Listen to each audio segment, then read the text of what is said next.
Hi, everybody, and welcome to another episode of the GCSAA Podcast, presented in partnership with Envu. To learn more about the company and its offerings in the golf industry, check out www.us.envu.com and look for the Turf and Ornamentals Management tab at the top of the page. I'm your host, Scott Hollister, and I appreciate you joining us for this episode, number 51 overall. In this episode, we talk with a superintendent who has taken communicating with his members, his golfers, and his colleagues in golf course management to a whole new level. And that superintendent is Chris Tritabaugh from Hazeltine National Golf Club in Chaska, Minnesota. You might know Chris and his club from the big events they've prepared for there, including the Ryder Cup back in 2016. But you're just as likely to know Chris from his course blogs, his active presence on social media, and most recently, his Substack newsletter and his podcast. Chris certainly isn't the only superintendent who has a website or is active on Twitter and Facebook or hosts his or her own podcast, but he's definitely taken all that further than most. So glad that we had the opportunity to sit down and talk with Chris about it all, how he finds time for everything while maintaining one of America's great golf courses and also preparing for major tournaments that they host there. So it's Chris Tritabaugh on episode 51 of the GCSAA Podcast. A reminder that in addition to the audio version of the podcast that you can find at gcsa.org and on most podcast providers out there, we are now offering a video version that you can check out on both GCSA TV and GCSAA's YouTube channel. Some cool things that we can do with video that aren't available to us in the audio-only version of the podcast. So if you are interested in that kind of stuff, I'd encourage you to check out the new video version of the GCSA podcast. With that, here we go. It's the 51st episode of the GCSAA Podcast featuring Chris Tritabaugh from Hazeltine National. Hope you enjoy it. Well, excited to have our guest with us today, someone I've known for a little bit and haven't actually talked face-to-face in a while. Traded a lot of emails back and forth now and again, but happy to have Chris Tritabaugh, the superintendent at Hazeltine National in Chaska, Minnesota, just outside the Twin Cities with us. Chris, how are you today? Good, Scott. Thanks for having me. Yeah. I'm excited you could join us, and not too much still a little early in your season up there. So I'm glad you had a little time to join us. Could have taken this a lot of different directions, but the one that kind of sparked my interest and led me to reach out to Chris was an invitation a while back to subscribe to Chris's Substack newsletter. And if you're a sports fan or you have particular interest in music or politics or whatever, there's a decent chance you might be subscribing to certain Substack newsletters from various members of the media. But this was the first time I remember a superintendent actually going that route. Sort of piqued my interest. And Chris also has a podcast. He's got a long history in communicating with both his members, his golfers, and also fellow superintendents. So I thought taking it down that route and talk about how you're able to balance your burgeoning media empire with everything that you're doing on there is great. And we'll follow this up later, but you can follow Chris on Twitter, Instagram at CT_turf. That's going to be a theme, so prepare yourself. The Substack newsletter is available at CT_, you got to spell that out, turf. CT_turf at substack.com. Podcast available on that same site, wherever you can get your podcast. And I'd be remiss as the editor of GCM if I didn't mention that Chris wrote a story for us back in June of 2021 on clipping volumes and some of the data collection that Chris does in his work there. And heck, that would be a topic for a whole nother podcast, wouldn't it? Yeah, that could be a totally separate podcast. That's right. So, well, I want to start kind of get into your origin story a little bit, Chris. Mm-hmm.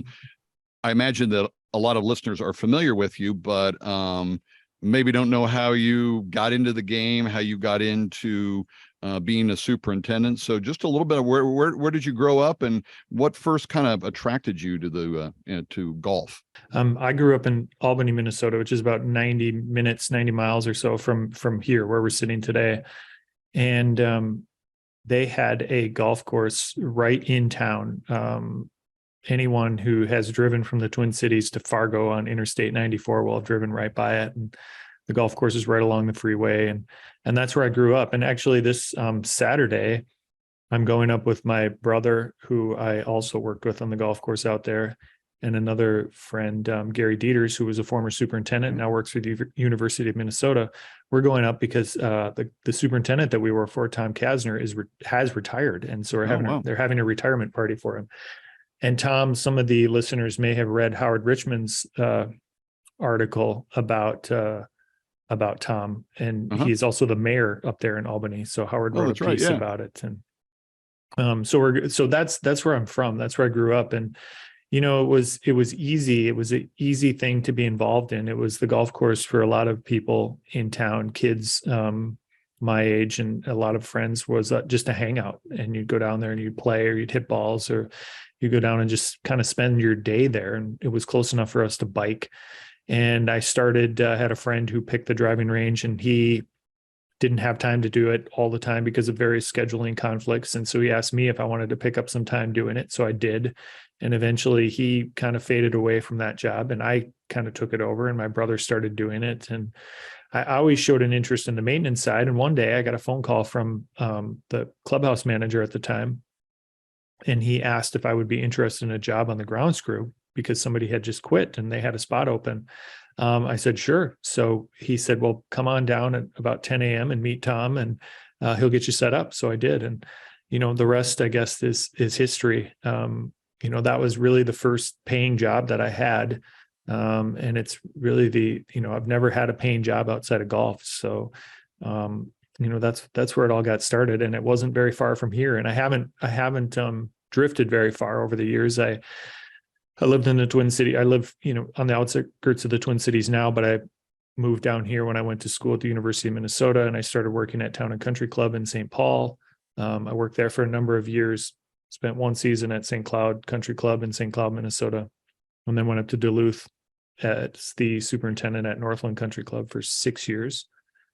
And now I'm about to start my 11th season at Hazeltine, which seems hard to believe. I feel your pain. I've been year 25 for me with GCSAA. So I'm not sure, since I'm only 29, I'm not sure how that happened. I know. Same for me. Like, I'm 30. So that's right. I've been here. Actually, funny thing, one of our longtime teaching pros said to my wife, on the first days we were at Hazeltine, we met him, and he said, yeah, this is going to be my 30th year at Hazeltine. I was 10 when I started. That's right. So was there anything in particular about turfgrass management, or just that side of it when you were working that first job in Albany that you remember kind of catching your attention? Did you have an interest in science or things like that? How did that kind of part of the game get its claws into you? Yeah, I think it was a conglomeration of things. So in my early childhood, I was really fascinated by farming. Sort of the like cyclical nature of it, the equipment, that kind of thing. And we grew up in farming communities all throughout my childhood. So I was always surrounded by that, even though we didn't grow up on a farm ourselves. So I think there was this idea of like the element of nature and being outside and how the weather impacted things. And then the equipment was also something that I found very appealing, and I like golf too. So if you think about those three things, they kind of mash up and lead to, golf course management is a perfect career when those are three things that you kind of have an enjoyment of. Did your brother stay in the business? He's an accountant, so no, he did not. But he's doing the right thing for him too. But the funny thing, and my wife will always joke about this, is because he has worked on a golf course, and he's an accountant, so his job isn't really that interesting. That's right. Whenever we get together, we spend a lot of time talking about what I'm doing, which is, sometimes I feel bad about that, but yeah, it's nice to have. And my sister actually spent a year working on the golf course with me too. So she has an appreciation for it as well. Yeah. So, we each have our own path, and some involve numbers, some involve a turf grass. Well, I wanted to turn the conversation a little bit to the communication, because there's a lot to go over here. And in the little show notes I sent you, I jokingly called it the CT Turf Media. So if you need a name for your company, you can certainly use that. I only have a small commission on those sorts of things. But I had thought of that a long time ago, Scott. Well before you said it. So no commission. Sorry. Well, we don't want to get the attorneys involved, but do you has the first time that you and I connected professionally was you were still at Northland. You were doing I know you were doing your blog there, and we will get a little bit into that, but have you always, as you've worked along, have you always been one who has been open to communicating with members and golfers, colleagues, things of that nature about what you're doing on the golf course? Or do you recall, was there an event that occurred where the value of doing that was made clear to you? I was trying to think about this when I was trying to think, okay, how did I really get started doing this blogging, social media? How did that communication aspect start? And you know what I remember is there was a member at Northland who had started a blog. This was back when blogging was pretty new, or not mainstream, I guess. And he had started a blog because the clubhouse up there was closed down for a while, and they needed a way to and the office staff was sort of remote, and they needed a way to communicate and let the members know what they were doing. And the members were sort of coming up with their own little gatherings at different places because they didn't have a clubhouse at the time. And so he started a blog so that he could write about these gatherings. And I think he actually was the one who went into the website and started it for me. And he said, here, I started this. I thought you might like to utilize it to communicate with the membership. And I just found it intriguing. And so I started doing that. I can't come up with, and I don't remember why the writing appealed to me so much. I think it's just always, it started to be something that I liked. I guess I remember enjoying writing classes when I was in high school and college. And so I think it was just something I enjoyed. And then all of a sudden I had this outlet to be able to do it. And I did it a lot. And I wrote on that blog a lot while I was at Northland, and I go back to it now. In fact, the start of what I'm doing right now was sort of this winter. At the end of the winter, I think, as the course was kind of winding down, I had gone to that blog, which still exists, and I had looked at it for a reference on some article I wrote about. I was going to make a reference to it. And I went down this rabbit hole, maybe an hour and a half, of just looking through different things I had written about, and some of which I had a very clear memory of having written, and other things I really didn't remember at all. But I was astounded by how much I wrote when I was there and how prolific I was. And so then I moved on and I found the reference I wanted, but it just kind of sat with me. And I was thinking to myself, why was it that when I was there, I wrote so much and I had that time and I did those things, and now I don't do it anymore? And the best answer I could come up with was that when social media became more prominent, more mainstream, I kind of drifted away from like long form writing and blogs and that sort of thing. And Twitter became that outlet to communicate with members. And then also, just to me, I think it's two things. It's the communication with members and with the industry as a whole, but it's also just a creative outlet for me. I started to realize I would meet somebody and they would say, well, what's your hobby? Like, what do you like to do out there? I'm like, geez, I don't really know. I think this is I would call this a hobby. Like I like to write, my mind just thinks in a way in which I'll see something, and I'll think, oh, I can write something about that. And it might just be a page, or it might be a few paragraphs, but there's something that goes on in my head when I see something that's interesting, and it makes me want to write something about it. So that's what I've been doing. And I decided to start this Substack, much like the rest of my media things that I have done over the years. It was my sister who recommended it to me. She said, you might want to try this medium. It's really kind of cool. It's like a newsletter format. People can subscribe and get emails to, and they're working on other features like the chat and the notes. And there's a lot of people have used it. They'll maybe be familiar with some of that. But I thought, yeah, this seems like a good outlet. So what I wanted to do, Scott, really was get to a point where I did utilize this like time that I have in the evening when I'm sitting there and maybe I was scrolling through social media or doing something that didn't have a lot of point to it. I wanted to do something that I found to be, sort of a creative outlet, and take something that I really enjoyed and put some energy into that. for almost no other reason than just as a hobby and something to do. Do you find, I'm curious, when you were going back through what you had done at Northland, was it all, did you like what you read? Did you like the topics you covered? Mm-hmm. Were you using it strictly to communicate, hey, we're doing this project on this hole, or we have aerification coming up, whatever the case might have been, or were you taking it beyond that in those early days? I think initially the intent was to be communicating outwardly to the members and to inform them about what was going on. And a lot of what I wrote initially was sort of like, we're doing this today, we're doing that tomorrow, that sort of thing.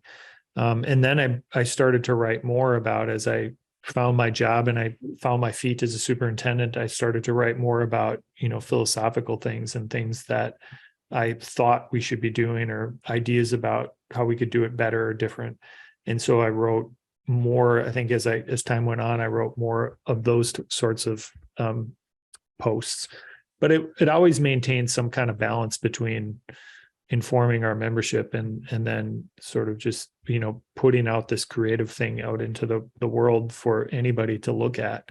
Oftentimes, industry colleagues. What was members' reaction? Did the members at the club, did they enjoy getting these updates? Because I mean, again, I know it's asking them to kind of adopt a new habit. They're like, hey, if you want updates on the work on the golf course, this is a great place to go do that. Yeah.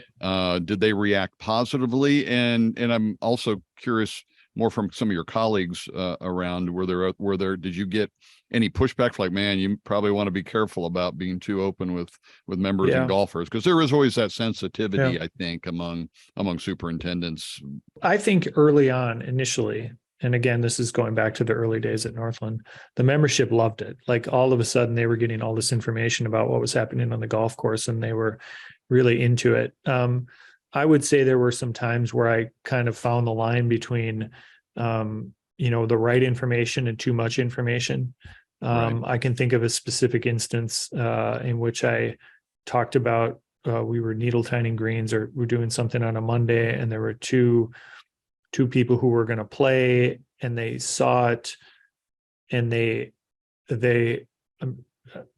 memories are not sharp on this many years ago, but they were upset. And I thought, well, this is stuff that we're doing all the time, but all of a sudden I'm telling them that we're doing it. Now it seems like we're doing a lot of this kind of work and a lot of this disruption, and they didn't enjoy it. And, it's interesting, and we can maybe cover that, or maybe we won't have time, but that's something I've been writing about and been passionate about lately is, how are we, just disrupting the golf course? And are we really meeting the expectations of our membership by doing that? Not to get into that, but, I think there is a line between too much information and the right information. And I think that's a line I've walked pretty well with our membership over the years. As far as colleagues' commentary, I would say early on, there was probably this, I don't want to say a pushback, but there were definitely people who thought, well, I wouldn't share that. I don't know that, or they just disagreed with the philosophies I was putting out there. Right. And some of that's continued, but I would say for the most part, it's not that I have some kind of like compliance with the people who are listening or watching or reading, but a lot of that has faded away. So, yeah, as these technologies got more prevalent, I think people have gotten a little more comfortable, and they've seen the value. I mean, I know that here at GCSAA, like the topics of education, whether it's at the conference and trade show, whether it's on our webinars, obviously agronomic topics are always come in number one, but not far behind them are communication topics, whether it's just basics on how how best to, help your writing skills, how best to communicate, the value of doing that stuff. So I think people are appreciating that more and more, and that may be, it's good timing for you to kind of expand into these new realms, because I think people are kind of interested in that stuff now. I agree. I like to think, I've had people tell me this, so it's not just my own comments, but I think I write well.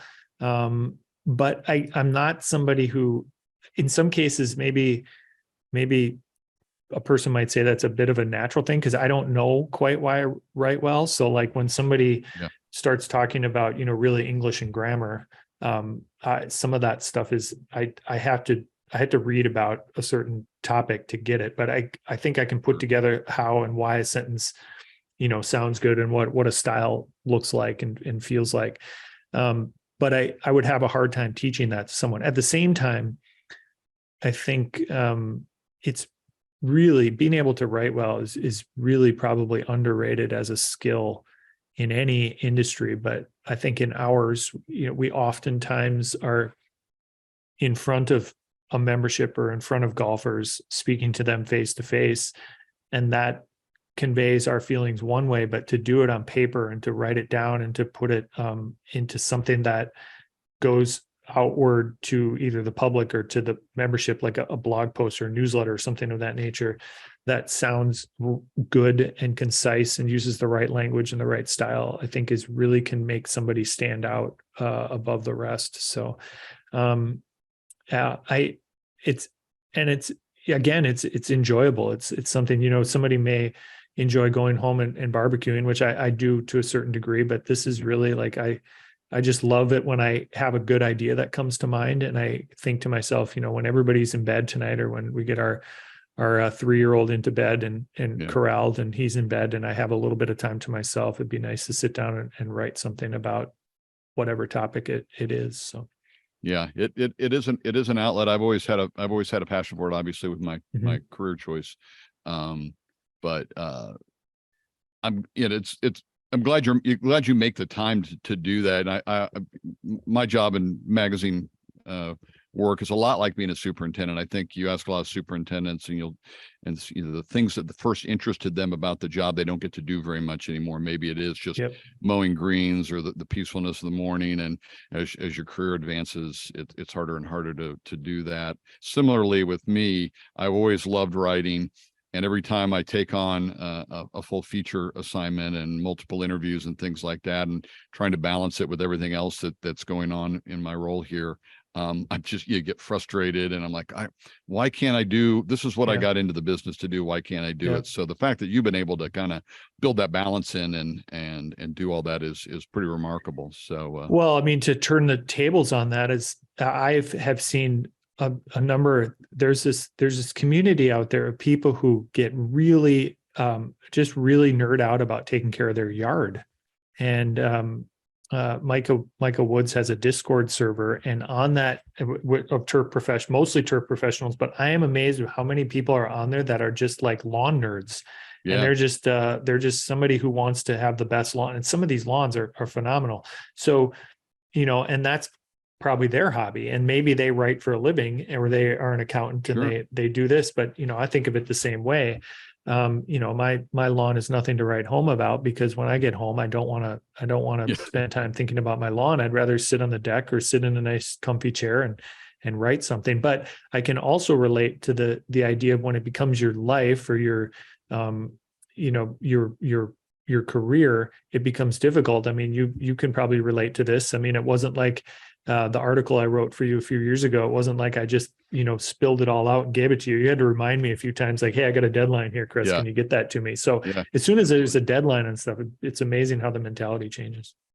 It does. Yeah. And you never get used to it. I've worked on deadlines for 10 years with newspapers before coming here, and now my career here. So it's always something.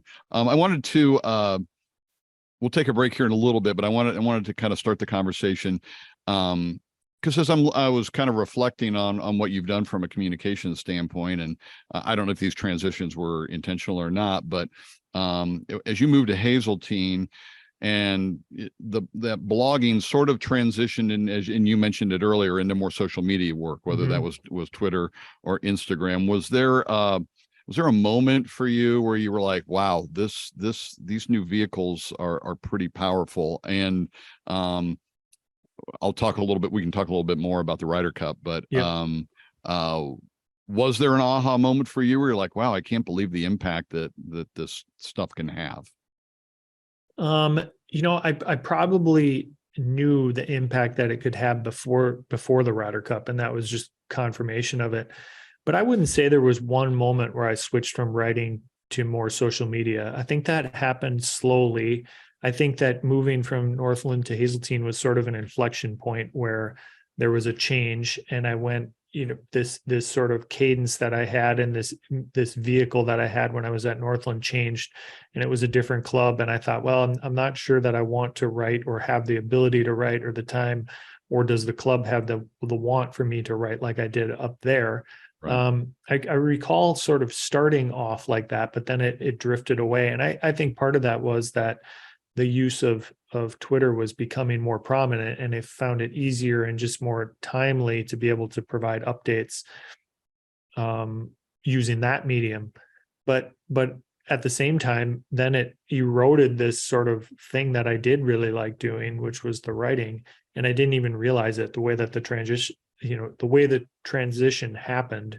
I didn't realize that I had stopped the writing and how much I enjoyed it until I sort of looked back at it just this winter. The community that formed around social media, I think, was a draw for a lot of people. And maybe there's some folks out there who maybe weren't as comfortable as you are at actually at writing, but they found it easier to communicate with colleagues, provide updates for their membership through just a quick tweet. And I think the ease of that probably was appealing about that time. So you mentioned go ahead. It didn't it also didn't require, and this isn't to say, I'm not trying to make a negative comment towards anyone, but you can do it without having to have the writing skill that you would want to have if you're going to write something of a newsletter type of thing. So I think it made it easy for everyone which is not a bad thing, but it made it easy for everyone to sort of get involved in those discussions. So yeah, absolutely. Well, I want to talk about the Ryder Cup.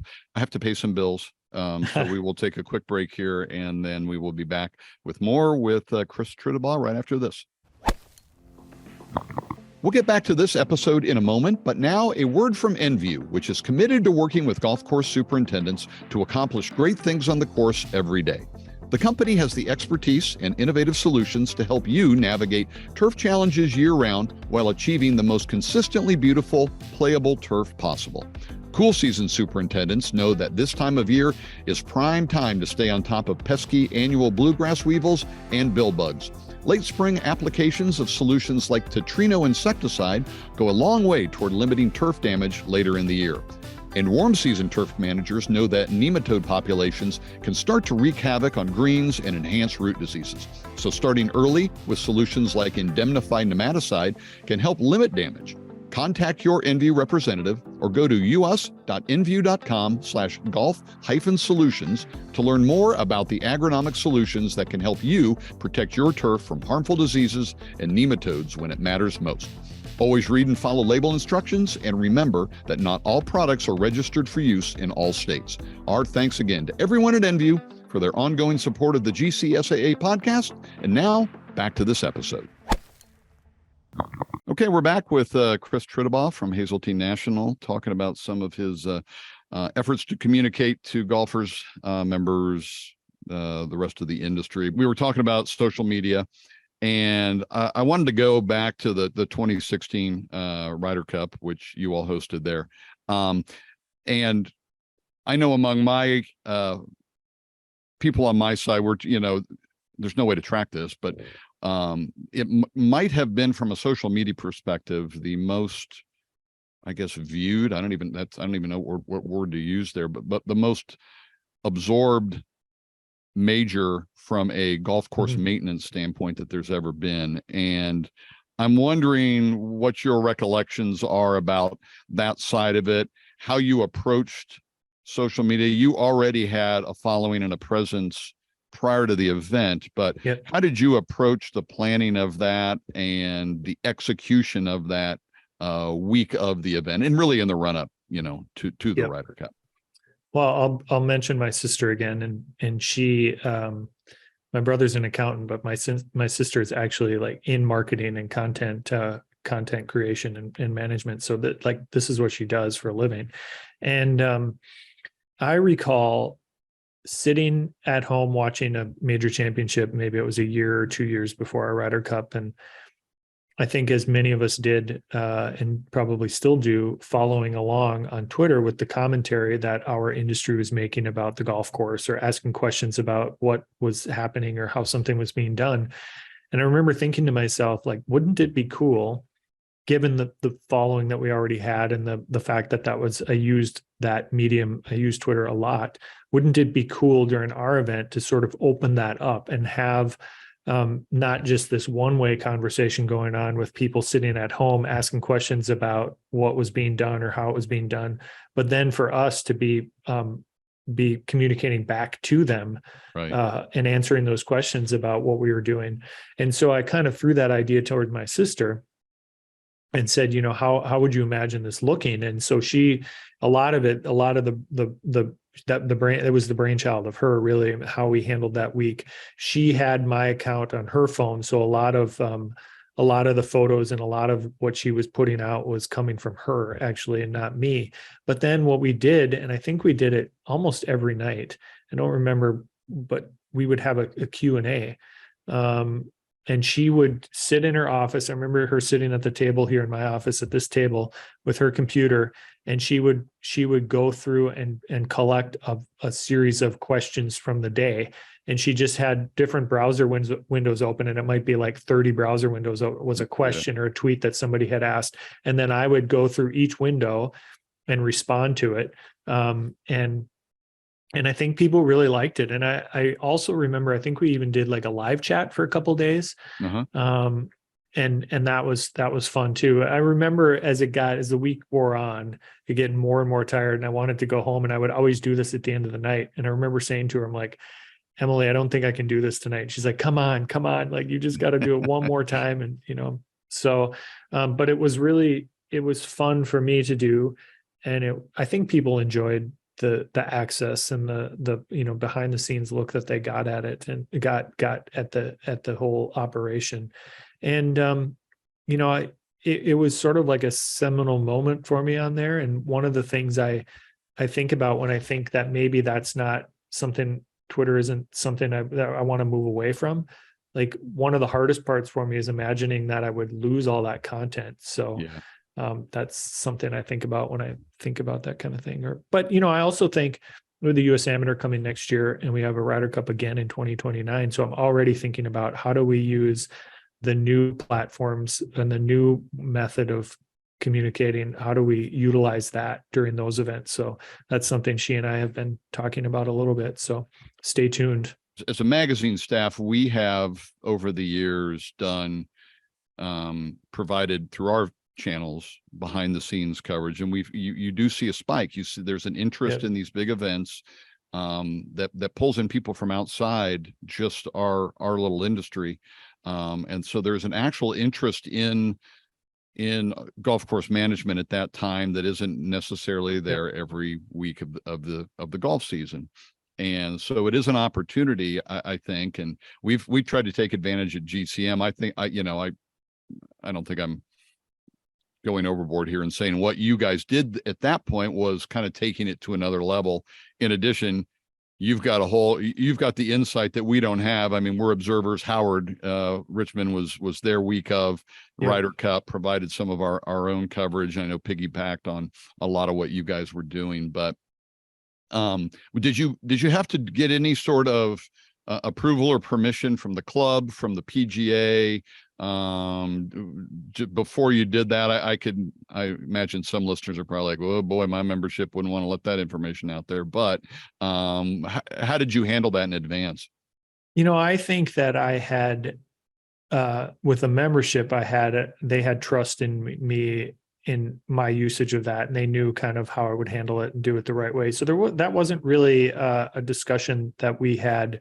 The membership was good with it. I think I recall talking to maybe the Ryder Cup chairman or my green chairman and said, hey, I want to do this. And they said, yeah, we trust you. And of course, no sensitive information, but they knew that how I handled that.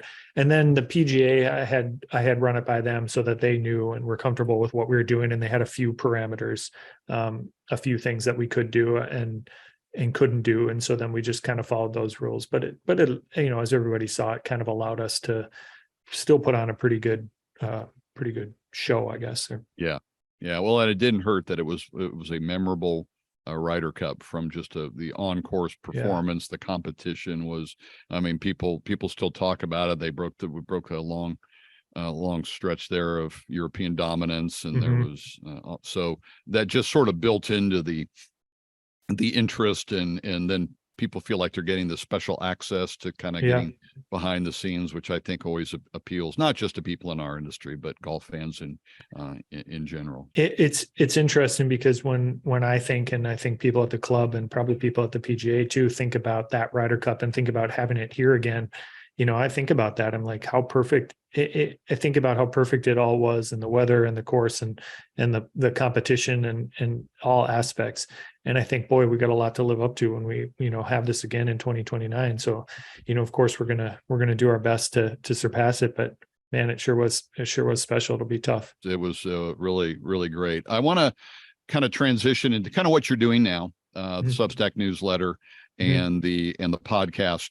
You mentioned briefly about the thought of I guess stepping away from Twitter. A lot of people have had those thoughts who have accounts, and how you handle the evolution of the product itself, and really all social media, whether that's Facebook or Twitter, whatever you happen to use. And I can't recall. Did you maybe write about this in one of your early Substacks about the thought process that you had been a part of the Twitter community and how you weren't going to necessarily leave, but transition? But maybe recap what you talked about there and how you kind of weighed those two as you got yourself into the newsletter writing.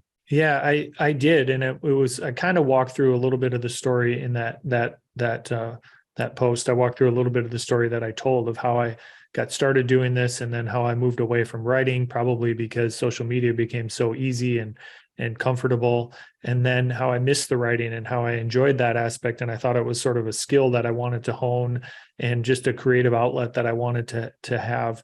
And so I talked about, and I talked about my use of Twitter and what it was like, and some of the things I did that I didn't really like, that I look back on now and I'm not so proud of, in the way that, I think many of us maybe have been, call it combative, call it, whatever it was.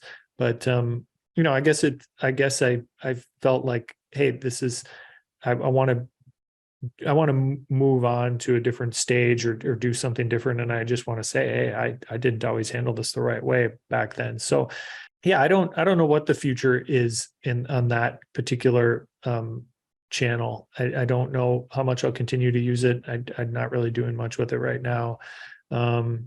But I really am enjoying writing this newsletter, and I'm doing it for nothing. It's free. There's no charge. Substack does allow writers to charge for their newsletters and charge subscribers, but I'm not doing that. I just view it as a hobby, something that I enjoy, and something I don't want to really confuse with my day job. And it's been a great outlet. And, just last night I had a most recent post I had came in this morning.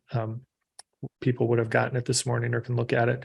And it was just about a song that I heard in a different way. The other day, my wife said, here, you should watch this video of Harry Styles covering this Peter Gabriel song.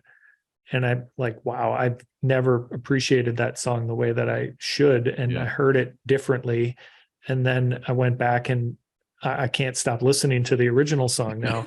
And it just came to my mind yesterday. I'm like, I can write something about this. There's something for, I think, anybody to learn here. Like, don't take just because you didn't like something or you didn't appreciate something in the past, like, don't think that a second look at it can't be something that can be beneficial or change change your mindset towards something. So it's things like that. It's just weird things that pop into my head, and I just feel like I want to have an outlet to push those out into the world. And sometimes people like it and appreciate it, and other times people may think that's kind of silly, but it's fun to do, and I enjoy it.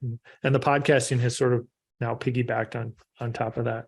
Have you enjoyed that aspect, the podcasting aspect? I mean, there are a lot of superintendents who have kind of embraced podcasting. We sponsored a podcast stage in Orlando at the conference and trade show, and just as an opportunity for superintendents, if they wanted to record something from the show floor, we gave them that opportunity. Have you enjoyed that, and how do you view that differently from what you're doing on Substack?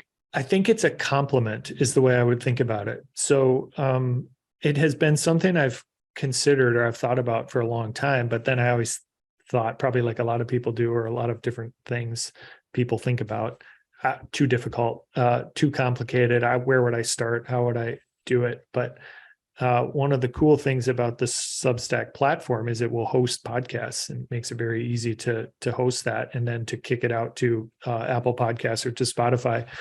And I realized this is actually quite simple. And so I just kind of on a whim one day, I did it after work, and I recorded something that was 4 or 5 minutes long, and I did it, and like, that was really fun. And so I did a couple more. And then I was staying with Micah Woods in Augusta, and I said, "Hey, it would be kind of fun if we recorded podcasts while we're down here staying together?" And we did a series of 5 different podcasts that were really fun. And so now I'm realizing it's fun to record them. It's fun, just like the writing. It's fun to come up with the ideas. It's fun to do the recording. It's fun to learn about the sound editing and how to make it sound really good, and how to make it something that is pleasing to the ear when people put their earbuds in and listen wherever they might be listening. And I think it's a complementary creative outlook or creative outlet, much like the writing, that it complements the writing. So I enjoy writing. I enjoy speaking. I've done a lot of speaking over the years.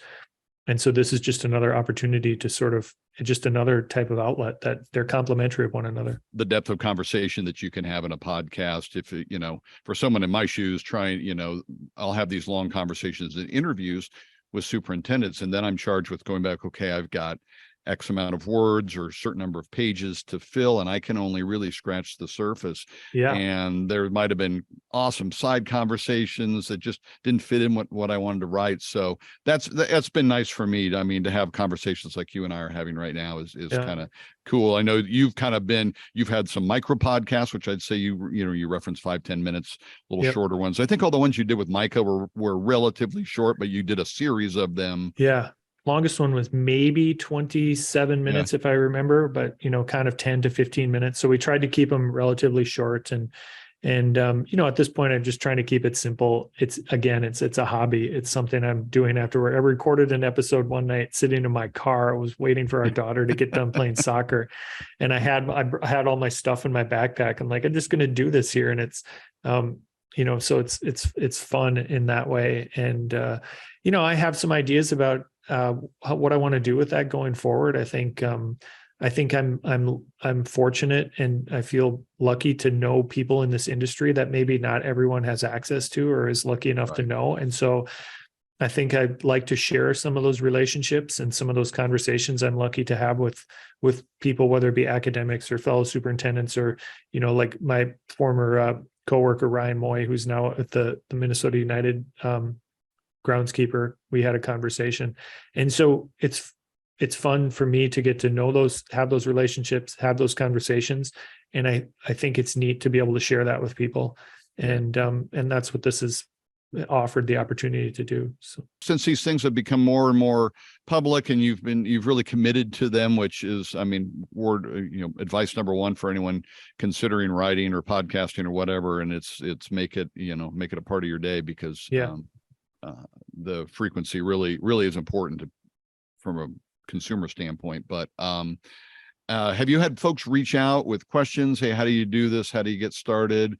And then the one last question I'll ask you is, you've touched on this throughout, but how do you manage? I'm sure a lot of guys listening are probably going, I just don't have time in my day to sit down and write. I'd love to do it, but you have kind of alluded to that. So well, those are both good questions. I haven't really had anybody reach out in that regard. How do I get started? But I think that what I've seen over the years, Scott, and this runs sort of the whole length of time that I've been a superintendent, is I started blogging. And I don't want to be pretentious and think that I started any of these trends, but I started blogging, and I saw more and more people get on board with that. Then I started using Twitter, which you saw more and more people get on board with that.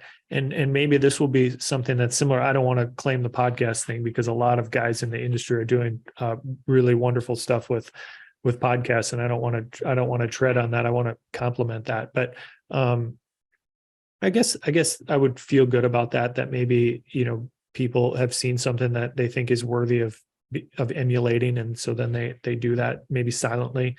but I feel like I've noticed that difference as I've started to do something. And maybe this will be the case as well with this. Finding the time, I think it's just a matter of, this is a whole, again, this could be a podcast subject on its own, superintendents, what's a work-life balance look like? And this is something I've done some speaking on. And I feel like a person, if they want to have a balance between their life and their work, and maybe add a hobby in there, they have to commit to that. They have to say, this is what I'm going to do. It can't be, I'm going to do my job, and then I'm going to hope that the extra time comes at the end to be able to, enjoy my family or enjoy some kind of hobby. They have to say, okay, this is going to be work. This is going to be life. This is going to be hobby. And then they commit to those things and from the beginning. And because then you will do your job in a way that allows you to have that balance, as opposed to hoping that your job will allow for the balance. You need to set the standard of what you want and the type of balance you want to have. And then you need to make your job fit that. And that's the way I've tried to look at things, during my entire career, really, but especially since I came to Hazeltine, is just saying, this is what I want my work life to be like. And then you have to make it happen. So if you wait around for somebody to give you the opportunity to take time off or to spend time with your family, it's never going to happen. You have to do that yourself. That's great advice. So a couple final quick ones. I'm going to hit you some quick hitters here. We were talking offline a little soccer. I know, you're a Manchester United supporter, okay. Yeah. Sometimes good. I feel a little sheepish about that because that seems like easy, like, you like the New York Yankees. That's right. But, yeah. Well, I didn't want to call you a United fan and have my recollections messed up and you were a City fan. How did that fandom start for you? It was 2003 and I was sitting at home in the summer and they were playing, as teams do regularly now. They come over to the United States and they do like a preseason tour. Manchester United was doing one that year, and as I recall, Fox Sports Net or some one of those regional sports networks was covering it.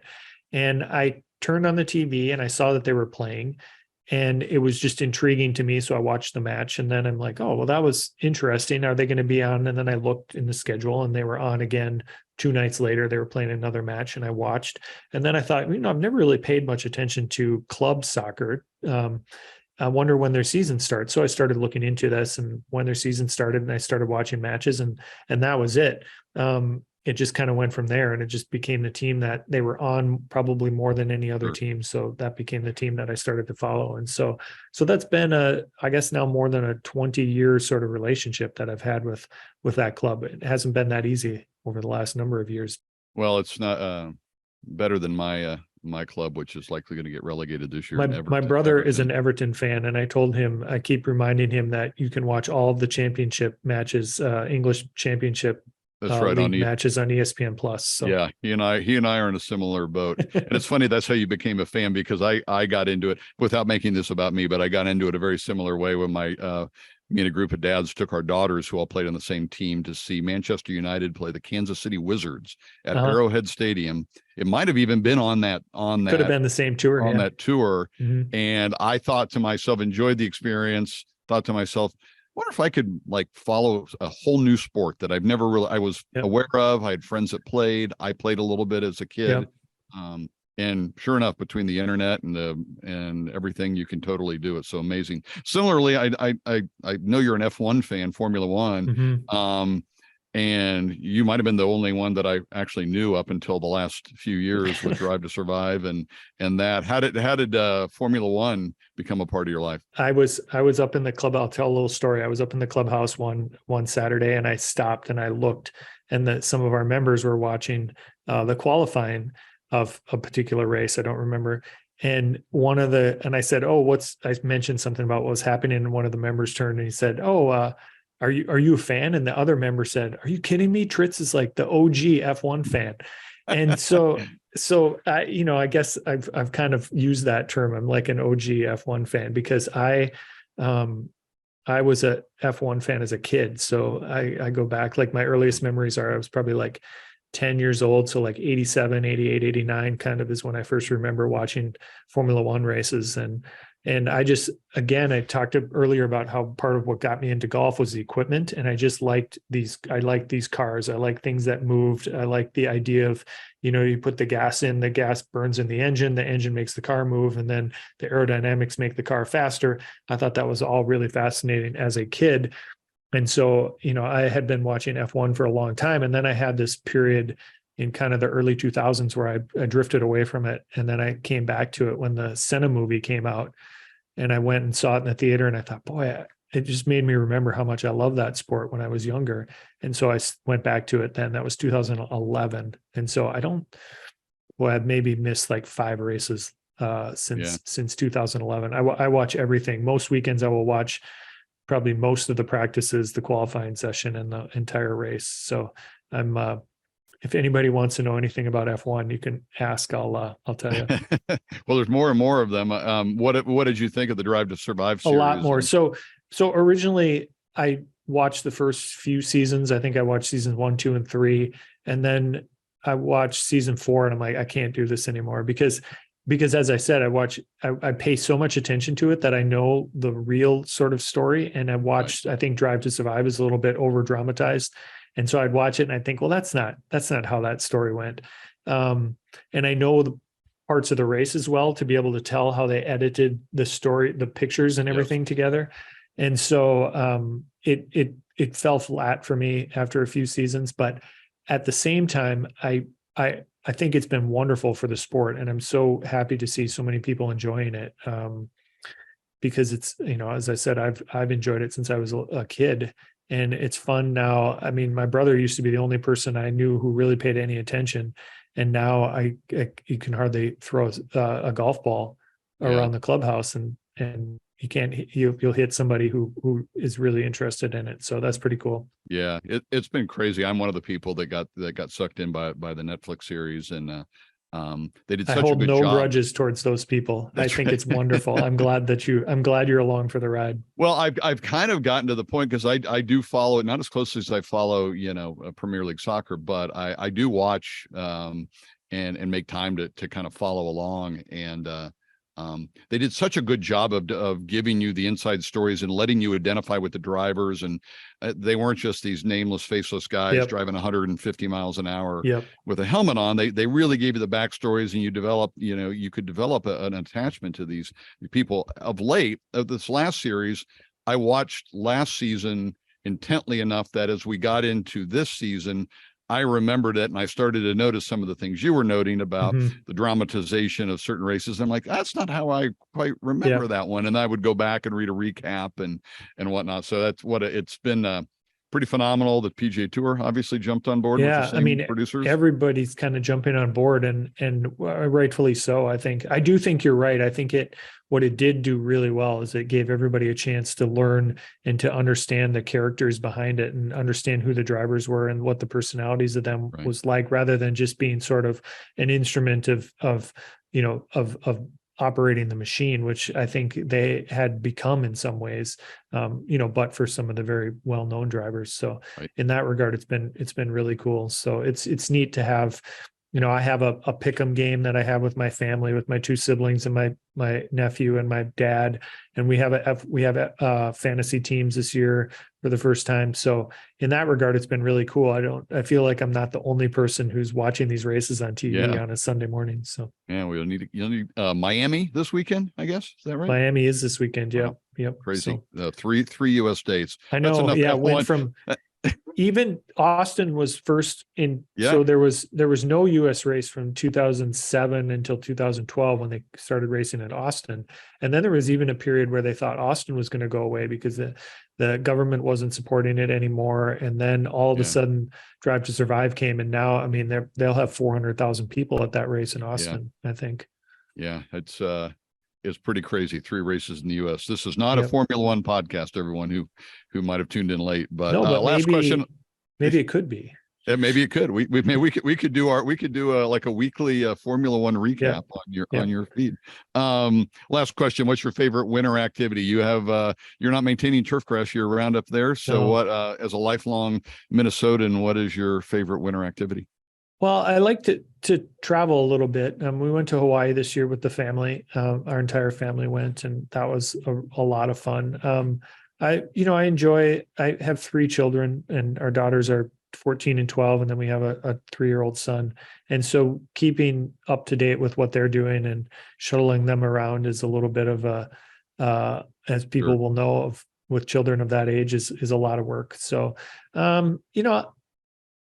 this winter is when I sort of came up with this idea of writing more. And so I think that's that's been something I have enjoyed doing in the winter. And then I also enjoy rushing kettlebells, which is my workout tool of choice. And so I'll do a bit of that in the winter as well. So get myself ready for the season.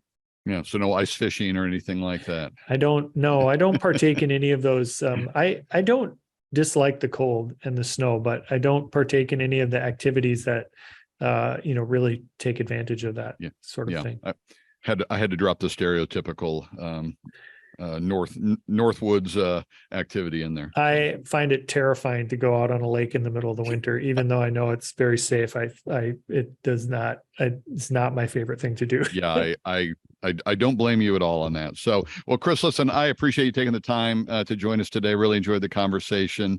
Again, it's CT_turf on Twitter, Instagram, any other. I don't know if you're on TikTok yet. Maybe that's your next. I think I'll stay away from that. Yeah, that's your. I was going to say that's your. Well, you were talking about recording in your car, and that's about 60% of the content. Right. On TikTok, or people recording videos in their car. But again, CT_turf on Twitter and Instagram. You can get a Substack, subscribe to a Substack newsletter, find his podcast at CT_turf. You got to spell out underscore there in the URL. So CT_turf at substack.com. Chris, thanks again for taking the time. Really appreciate it. Great talking to you. Yeah. Thank you, Scott, for having me. Well, that's it for episode 51 of the GCSAA podcast. I want to once again thank Chris Tritabaugh from Hazeltine National for joining us and chatting about the ways he's embraced communicating with golfers and his fellow superintendents. Once again, you can follow him on Twitter and Instagram at CT_turf. You can subscribe to his Substack newsletter at, and you'll need to spell this out, CT_turf.substack.com. And you can find his podcast, the CT Turf Podcast, wherever it is you listen to your podcast. We've got a ton of cool stuff on the horizon when it comes to our podcast, both in audio form and the new video versions of the podcast that we're offering on GCSAA TV and on the association's YouTube channel. So keep a close watch on those feeds to see what's next. But for now, we will say goodbye with a thank you to our podcast editor, Evan Shapiro, to everyone at Envu for their ongoing sponsorship of the podcast, to the 9 members of the GCSAA Board of Directors, to my coworkers at GCSAA headquarters in Lawrence, Kansas, and of course, my thanks to each of you for subscribing, downloading, and listening and/or watching. Until next time, stay safe, stay healthy, and we will catch up again very soon on the next episode of the GCSAA Podcast.